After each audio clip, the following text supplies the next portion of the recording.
हाँ तो बच्चों, अभी हम पिछली वीडियो में देखे थे समांतर क्रम समूहन का फॉर्मूला। ठीक, तो क्या फॉर्मूला प्रूफ किए थे? 1/r इक्विवेलेंट बराबर 1/r1 plus 1/r2 plus 1/r3। ठीक है बच्चों, ये अभी हम लोगों ने प्रूफ किया था। तो अब इसी पे एक क्वेश्चन देख लेते हैं। इसी पे क्या देख लेते हैं? क्वेश्चन। ठीक, तो ज़्यादा से ज़्यादा वो फॉर्मूला और समझ में आ जाएगा। ये वो बोल रहा है कि मान लीजिए दो प्रतिरोध हैं, एक 4 ओम वाला है और एक है 12 ओम वाला। ठीक है, इस तरीके से एक 4 ओम है और एक 12 ओम। ठीक, और इसको एक बैटरी से जोड़ दिया है। इसको एक बैटरी से क्या किया? जोड़ दिया। ठीक, मान लीजिए उस बैटरी का वैल्यू बाद में दे करके दूसरा क्वेश्चन। मान लीजिए इस बैटरी से को क्या किया? जोड़ दिया। ठीक, तो वो बोल रहा है this is your terminal A and this is terminal B. ये होगा टर्मिनल ए और ये क्या होगा? Terminal B. वो बोल रहा है ए तथा बी के बीच, ए तथा बी के बीच समतुल्य प्रतिरोध ज्ञात करें। ए तथा बी के बीच क्या ज्ञात करना है? समतुल्य प्रतिरोध। ठीक है, तो हमको ए और बी के बीच समतुल्य प्रतिरोध ज्ञात करना है। तो अभी हमको ये पता नहीं है कि ये श्रेणी क्रम में है या समांतर क्रम में। ठीक, वो तो देखने से ही लग रहा है कि समांतर क्रम, लेकिन मान लीजिए कि हमको पता नहीं है। मान लीजिए दोनों समूह ने एक साथ दे दे, तब कैसे पता करेंगे कि वो श्रेणी क्रम में है कि समांतर क्रम में? ठीक है, तो उसी चीज़ को किस विधि से पता करेंगे हम उसको देखते हैं। हम क्या करते हैं, यहाँ से ये बैटरी का प्लस टर्मिनल और ये माइनस, और हम जानते हैं कि बैटरी में जो धारा प्रवाहित होती है प्लस से माइनस की ओर होती है। तो हम मान लिए यहाँ से आई धारा निकली, इस तरीके से आई धारा जा रही है, कोई दिक्कत नहीं।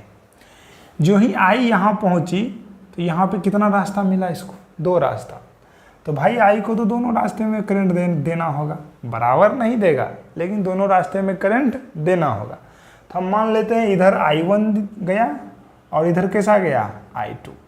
तो इधर से I1 चल करके आया यहाँ तक, इधर I2 चल करके यहाँ तक आया, और यहाँ पे पुनः आ करके I1 प्लस I2 मिल करके क्या बन गया? I, और ये I है, प्लस से I निकला, बीच में बटा, पुनः सब धारा क्या हो गया? जुट करके I बन गया और माइनस टर्मिनल तक पहुँच गया। ठीक है, तो जब हम धारा का वितरण किए तो हमको क्या दिखा कि 4 ओम वाले प्रतिरोध में I1 धारा और 12 ओम वाले प्रतिरोध में I2 धारा प्रवाहित हो रही है। कहने का मेरा ये मतलब हुआ कि दोनों जुड़े हुए प्रतिरोधों में धारा अलग अलग प्रवाहित हो रही है। कैसी धारा प्रवाहित हो रही है? अलग अलग। और अभी अभी आप डेफिनेशन पढ़ें, पिछली वीडियो में पढ़े कि यदि प्रतिरोधों में अलग अलग धारा प्रवाहित होती है तो उसी को हम लोग कौन सा क्रम कहते हैं? समांतर क्रम कहते हैं। तो कहने का ये मतलब कि ये दोनों समांतर क्रम में है, तो 1/r इक्विवेलेंट बराबर फॉर्मूला हो जाएगा 1/r1 प्लस 1/r2। 2 ही है इसीलिए 2 तक लिए, 3 रहेगा तो 3 तक, 4 रहेगा तो 4 तक। ठीक, तो 1/r इक्विवेलेंट बराबर कितना हो गया भाई? 1/4 ओम। अब भैया ओम छोड़ देते हैं, प्लस 1/12। ठीक, तो 1/r इक्विवेलेंट बराबर दोनों का एलसीएम कितना हो जाएगा? लघुत्तम 12 हो जाएगा, 4 तिया 12 प्लस 1, 1/r इक्विवेलेंट बराबर 4/12 3। ठीक, तो क्या हो रहा है? 1/r इक्विवेलेंट बराबर 1/3। यदि हम क्रॉस मल्टीप्लिकेशन करेंगे तो हमको तो 1/, का वैल्यू नहीं चाहिए, r का वैल्यू चाहिए। तो r इक्विवेलेंट बराबर कितना हो गया? 3 ओम। कितना हो गया? 3 ओम। तो यही हो गया समतुल्य प्रतिरोध का मान। कितना हो गया? 3 ओम। ठीक, इसी में यदि आपको क्या करे, ये बोल दे कि मान लीजिए इस V का मान हो गया आपको 9 वोल्ट। V का मान कितना हो गया? 9 वोल्ट। क्वेश्चन नंबर दूसरा, क्वेश्चन नंबर ये पहला था, अब ये क्वेश्चन नंबर दूसरा। ठीक, क्वेश्चन नंबर दूसरा बोल दे कि यदि, ठीक है ना, बैटरी 9 वोल्ट का हो। सुनिएगा क्वेश्चन, आप लोग लिख लीजिएगा नोट्स में। यदि बैटरी कितने वोल्ट का हो? 9 वोल्ट का हो। ठीक है ना, यदि बैटरी 9 वोल्ट का हो तो परिपथ में, किसमें? परिपथ में। यदि बैटरी 9 वोल्ट का हो तो परिपथ में कितनी धारा प्रवाहित होगी? ठीक है ना, परिपथ में प्रवाहित धारा, परिपथ में प्रवाहित धारा बराबर वाट किसमें हम पूछ रहे हैं? परिपथ में। यदि बैटरी 9 वोल्ट का हो तो परिपथ में कितनी धारा प्रवाहित होगी, मतलब इस I का मान निकालना है। तो I बराबर फॉर्मूला हो जाएगा, बोलिए V बराबर क्या चाहिए? I into R. V का वैल्यू कितना दे रखा है? 9 वोल्ट। I का मान निकालना है। R का वैल्यू दे रखा है कितना? 3 ओम। तो 3 तिया 9, तो I बराबर कितना एम्पियर हो गया? 3 एम्पियर। कितना एम्पियर? मतलब परिपथ में कितनी धारा प्रवाहित होएगी? कितनी धारा? 3 एम्पियर। ठीक। अब इसी में देखिए एक कंसेप्चुअल क्वेश्चन, और इसी क्वेश्चन में बहुत सारे बच्चे गलती भी करते हैं, तो आप लोग गलती नहीं कीजिएगा, ध्यान से देखिएगा, ठीक है ना। ध्यान से एक कंसेप्ट का उपयोग होगा, ठीक, ध्यान से बोलिएगा। तीसरा क्वेश्चन यदि आपको इसी में पूछ दे, ठीक है ना, तीसरा क्वेश्चन इसी में पूछ दे कि V का मान वही 9 वोल्ट ही है, ठीक, 4 ओम प्रतिरोध में, 4 ओम वाले प्रतिरोध में प्रवाहित धारा का मान ज्ञात करें। अब देखिए कंसेप्चुअल क्वेश्चन, 4 ओम वाले प्रतिरोध में प्रवाहित धारा का मान क्या कीजिए? ज्ञात कीजिए। कैसे करेंगे, है कि नहीं? थोड़ा सा सोचते हैं, लॉजिक लगाते, ठीक। देखिए अभी हम लोग पढ़े थे, यदि प्रतिरोध समांतर क्रम में जुड़ा हो, ठीक है ना, यदि प्रतिरोध किस में जुड़ा हो? समांतर क्रम में जुड़ा हो, तो उसका विभव क्या होता है? सेम होता है।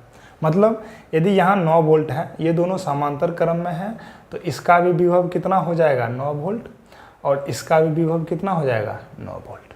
ठीक, उम्मीद है समझ में आ गया हो, क्योंकि अभी हम लोग पढ़े थे पिछली वीडियो में। तो 4 ओम वाला प्रतिरोध में केवल धारा का मान पूछ रहा है, मतलब I1 का मान पूछ रहा है कि नहीं? तो कैसे निकालेंगे? देखिए इसका विभव कितना हो गया? विभव V बराबर कितना वोल्ट? 9 वोल्ट, ठीक है। R बराबर इसका R कितना ओम? 4 ओम, ठीक। तो इसका I निकालने बोल रहा है, मतलब I1 बराबर, इसमें I1 मान है तो क्या हो जाएगा? I1 बराबर, तो हम जानते हैं ओम के नियम से V बराबर I इंटू R1, R1 है, R1 बराबर I1 इंटू R1।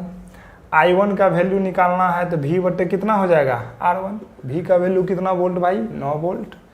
R1 का वैल्यू कितना वोल्ट? 4 ओम, ठीक है ना, कोई दिक्कत? तो I1 का वैल्यू जितना भी काट के आएगा उतना एम्पियर। कोई दिक्कत समझने में? 4 दूना 8, 4 दूना 8, 1 हो गया, फिर से 2, फिर से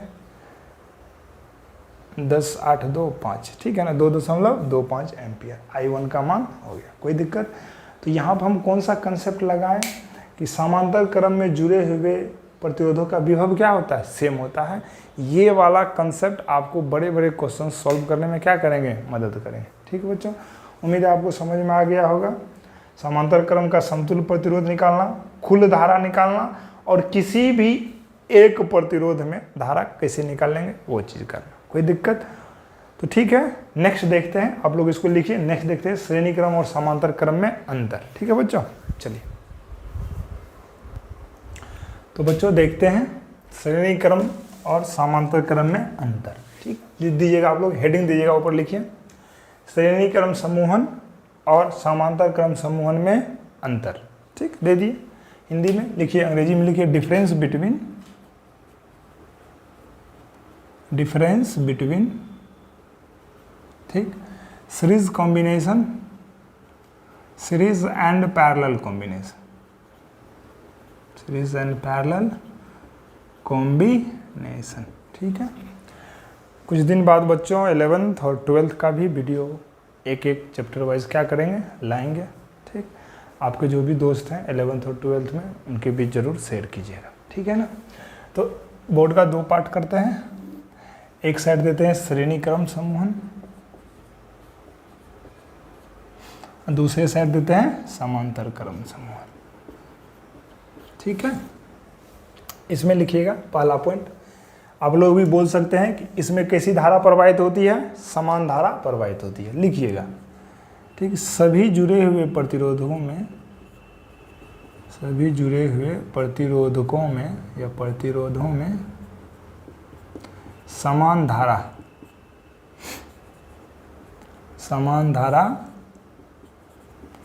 प्रवाहित होती है। इसमें क्या होता है बोलिए, सभी जुड़े हुए प्रतिरोधों में अलग अलग धारा प्रवाहित होती है, ठीक है ना। सभी जुड़े हुए प्रतिरोधों में अलग अलग धारा प्रवाहित होती है, ठीक। दूसरा पॉइंट अभी पढ़े, इसका विभव क्या होता है, अलग होता है। सभी प्रतिरोधों का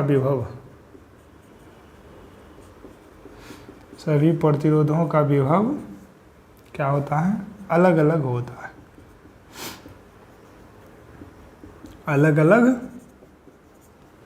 है, ठीक है। इसमें क्या पढ़े, सभी प्रतिरोधों का विभव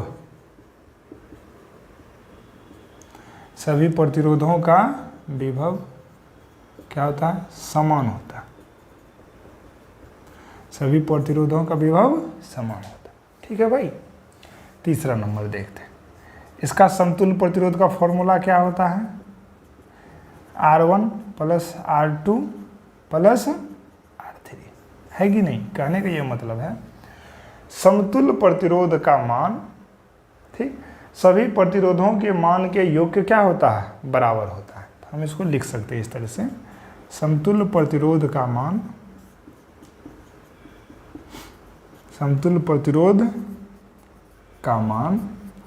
सभी प्रतिरोधों के मान के योग के बराबर होता है। मान के योग के क्या होता है, बराबर होता है, ठीक है। उम्मीद है समझ में आ रहा होगा। और इसमें क्या लिखते हैं, पहले इसके फॉर्मूला को लिख लेते हैं। 1/R इक्विवेलेंट बराबर क्या होता है, 1/R1 1/R2 प्लस 1/R3। कहने का मेरा ये मतलब हुआ कि सभी प्रतिरोधों का समतुल्य प्रतिरोध का व्युत्क्रम, देखिएगा ध्यान से, समतुल्य प्रतिरोध का व्युत्क्रम प्रत्येक प्रतिरोध के मान के व्युत्क्रम के योग के क्या होता है, बराबर होता है। R1 का भी व्युत्क्रम निकाल लीजिए, R2 का भी, R3 का भी, तब उसके जोड़ के मान के क्या होता है, बराबर होता है कि नहीं। तो हम लिख सकते हैं कि समतुल्य प्रतिरोध का व्युत्क्रम, समतुल्य प्रतिरोध का व्युत्क्रम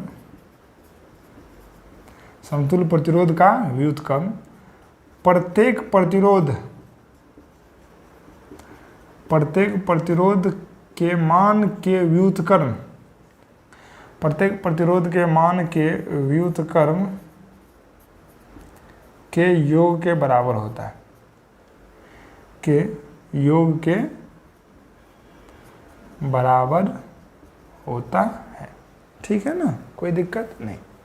अगला बहुत ही इंपॉर्टेंट बात लिखने जा रहे हैं कि समतुल्य प्रतिरोध का मान प्रत्येक प्रतिरोध के मान से क्या होगा, अधिक होगा, ठीक है ना।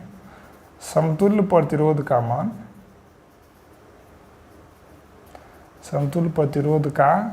मान प्रत्येक प्रतिरोध के मान से, प्रत्येक प्रतिरोध के मान से क्या होगा, अधिक होगा,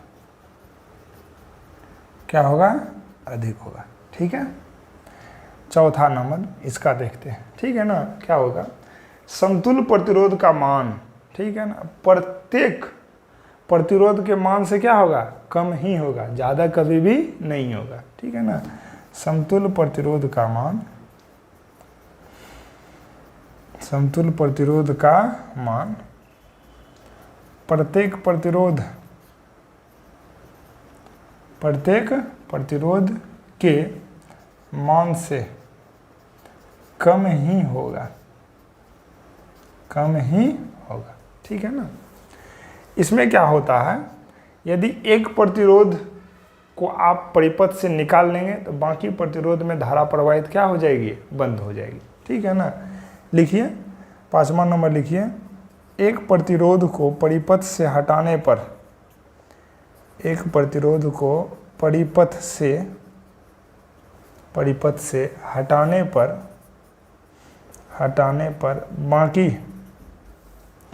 बाकी प्रतिरोध में भी धारा प्रवाहित बंद हो जाती है। बाकी प्रतिरोध में भी धारा प्रवाहित, लिखिए क्या हो जाती है, बंद हो जाती है। ठीक है ना। इसमें क्या होगा, इसमें लिखिए, इसमें लिखिए, हम बोल रहे हैं लिखिए, जगह नहीं है। एक प्रतिरोध को परिपथ से हटा देने पर भी बाकी प्रतिरोध में धारा प्रवाहित होती है। ठीक है ना। समांतर क्रम का लास्ट पॉइंट लिखिएगा, जगह नहीं है, बोल दे रहे हैं कि एक प्रतिरोध को परिपथ से हटा देने पर भी बाकी प्रतिरोध में धारा प्रवाहित होती है। कोई दिक्कत नहीं। उम्मीद है बच्चों आप लोगों को सारा पॉइंट, सारा टॉपिक समझ में आ गया होगा, क्योंकि हम सभी पॉइंट्स को छोटे छोटे बिंदुओं में और अपनी भाषा में आपके सामने ला रहे हैं, जिससे कि कमज़ोर से कमज़ोर छात्र भी क्या करे, आसानी से फिजिक्स को समझ ले। ठीक है बच्चों, तब तक के लिए नमस्कार। अच्छे से मेहनत कीजिए, रिवीजन जरूर कीजिए। ठीक है ना। रिवीजन में ही सफलता का रहस्य है, ये बात हम हर एक क्लास में आपको बोलते आ रहे हैं। ठीक, तब तक के लिए धन्यवाद। नेक्स्ट वीडियो में लेकर के आएंगे श्रेणी क्रम, समांतर क्रम और समतुल्य ये कॉम्बिनेशन का, मिक्स्ड कॉम्बिनेशन का क्वेश्चंस है कि नहीं है, इस पर न्यूमेरिकल्स लेकर के आएंगे। अच्छा हाँ, 2 कॉम्बिनेशन पढ़े, तीसरा कॉम्बिनेशन नहीं देखे। तीसरे कॉम्बिनेशन को ना हम लोग, मिश्रित क्रम समूहन को ना हम लोग वो क्वेश्चंस पे ही क्या करेंगे, देख लेंगे। मतलब ऐसा क्वेश्चन लेंगे जिसमें श्रेणी क्रम भी रहेगा और समांतर क्रम भी रहेगा, उसी को क्या बोलते हैं, मिश्रित क्रम। मतलब ऐसा समूहन जिसमें श्रेणी भी रहे और समांतर भी रहे, उसी को क्या कहते हैं, मिश्रित क्रम समूहन। तो उसको ना हम लोग क्वेश्चन में ही क्या करेंगे, देख लेंगे, जो कि नेक्स्ट वीडियो में लेकर के हम आने वाले हैं। तब तक के लिए अच्छे से पढ़ाई कीजिए। नमस्कार।